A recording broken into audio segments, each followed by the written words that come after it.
Hi, how are you? My name is Marla Fernandez and I'm back. And we're going to talk about war and killing and delve a little bit about the church stance on gun control and violence. This is a very controversial topic and I am not an expert at it. But this is the first question you gotta ask.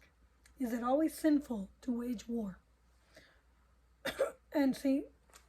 Aquinas on Law, Morality, and Politics, 2nd edition, Richard Regan says, Objection 1. Punishment is inflicted only for sin. Punishment is inflicted only for sin. But the Lord declares that those who wage war will be punished.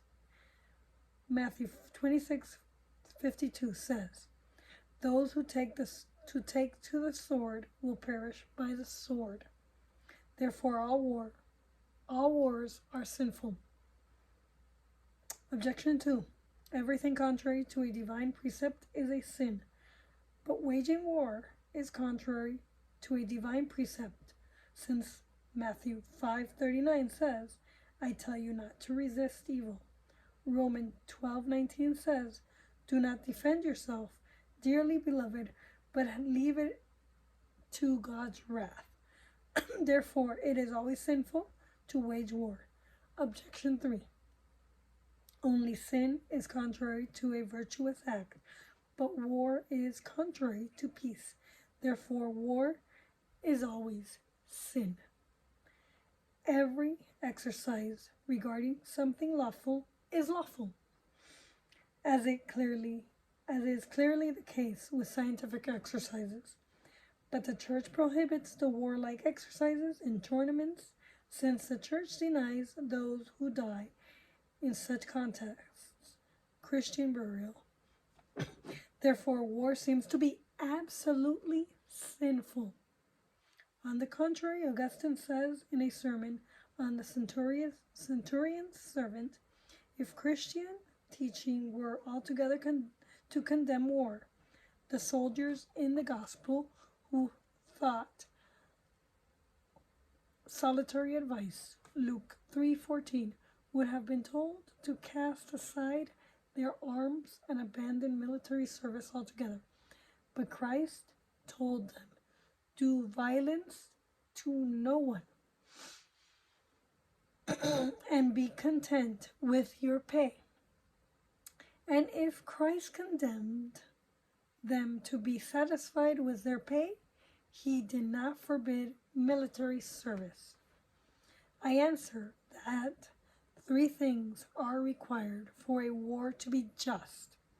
Indeed, the first requirement is that the ruler at whose command the war is to be waged have the lawful authority to do so. For it belongs to no private citizen to initiate war, since private persons can pursue vindication of their rights through the decisions of their superiors. That means that Article 2, if the people do not have a right to bear arms and are restricted, then the state, when authorized to declare war, cannot declare war because the people cannot bear arms and go into military service to defend the state. That's what I gathered from Aquinas, but I could be wrong, so comment below. I am by no means an expert at this. Here he says again. So, I'm going to repeat. Likewise, it belongs to no private citizen to initiate war, because no private citizen can call on the people to wage war. Only the governor of the state of Colorado, with 2/3 of the Congress of the legislature in Colorado, can wage war against the federal government. Rather, since the care of the commonweal has been committed to rulers, it belongs to them to protect the commonweal of the city or kingdom or province subject to them, and they lawfully use physical weapons to defend the commonweal against domestic rebels when they punish malefactors, as the apostles say against domestic rebels when they punish. So as the apostles say in Romans 13:4, he, the ruler, does not carry a sword without cause, since he is God's servant, an avenger to execute wrath on the evildoer. Just so it also belongs to rulers to use weapons of war to protect the commonweal against foreign enemies, and peace. And Psalm 82:4 tells rulers, rescue the poor and free the needy from the hands of sinners.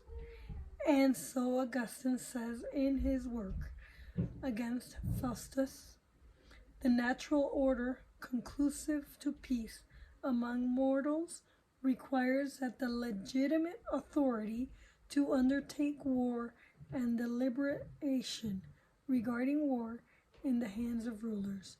Second, there needs to be a just cause to wage war, namely that the enemy deserves to have war waged against it because of some wrong it has inflicted. And so Augustine says in the question on, I cannot read this, heptatosh, I cannot read it. We usually define just wars as those that average wrongs when people or political communities need to be punished, either because they have failed to rectify wrongs committed by their subjects or because they have failed to restore property unjustly seized. Third, those waging war need to have a right intention, namely an intention to promote good or avoid evil. And so Augustine says, for true worshippers of God, wars waged with zeal for peace and not out of desire for gain or out of cruelty, wars waged to restrain the wicked and assist the good, are also conclusive of peace. But even if legitimate authority declares war and the cause is just, wars may be unlawful because they are waged with a wicked intention. For Augustine says in his work against Faustus, desire to harm, vengeful cruelty, insatiate and implacable animus, savagery in renewing combat, lust for dominance, and the like are justly condemned in the matter of waging war. So reply to objection 1. Augustine says in the work against Faustus, they take to the sword who take up arms against the life of another without the superior or legitimate authority, either condemning or allowing it.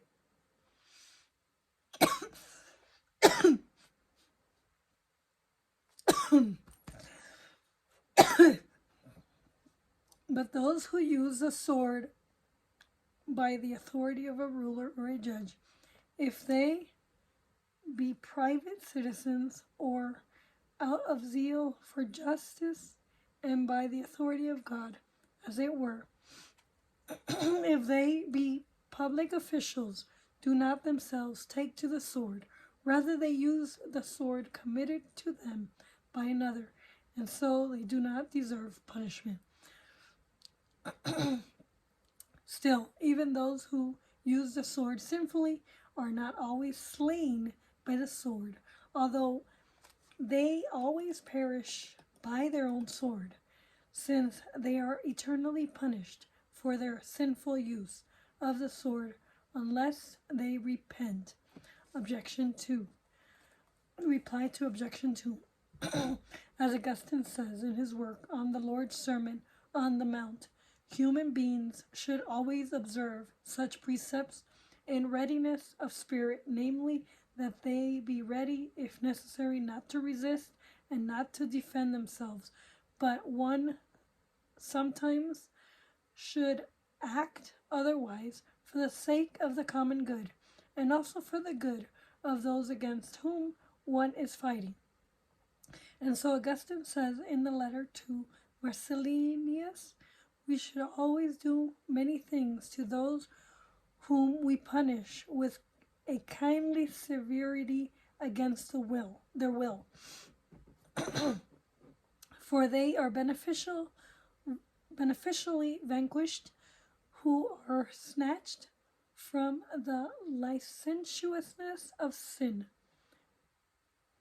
Since nothing is more miserable than the happiness of sinners, which feeds a punishable licentiousness, and like an eternal enemy strengthens an evil will. Reply to Objective 3.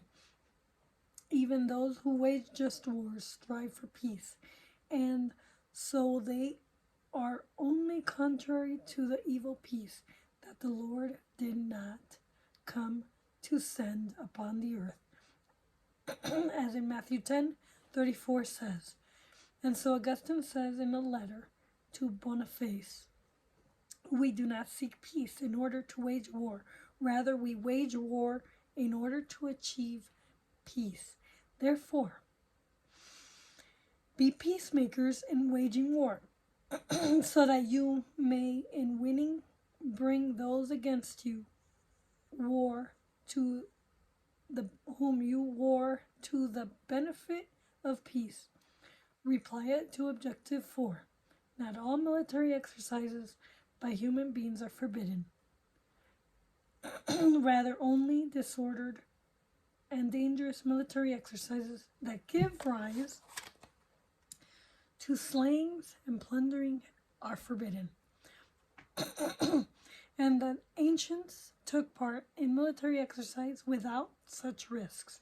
And so the ancients called them military exercises or bloodless wars, as Jerome makes clear in one of his letters.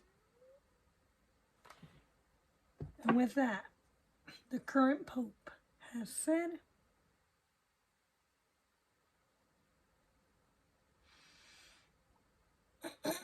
that deadly weapons being sold to those who plan to inflict untold sufferings on individuals and society prompt an anger from gun rights advocates. So, the current Pope has been extremely vocal on gun control. And the best point of comparison, however, is found in the Church's stance on war. Its position on collective self-defense, as opposed to individual self-defense, that gun violence generally implicates. On the ethics of war, the Church has rich history. Classical just war theory itself is rooted heavily in the teachings of St. Augustine and St. Aquinas, as I have just read. I believe that the Second Amendment is our right as citizens to be able to bear arms and hold arms in case there is a war that our state calls upon us to join the military exercise to fight against the evils of a foreign war. Do you know what I'm saying? But with that there are issues like abortion, euthanasia, capital punishment, are all practices that the church is opposed to, and those are issues that also are against the church.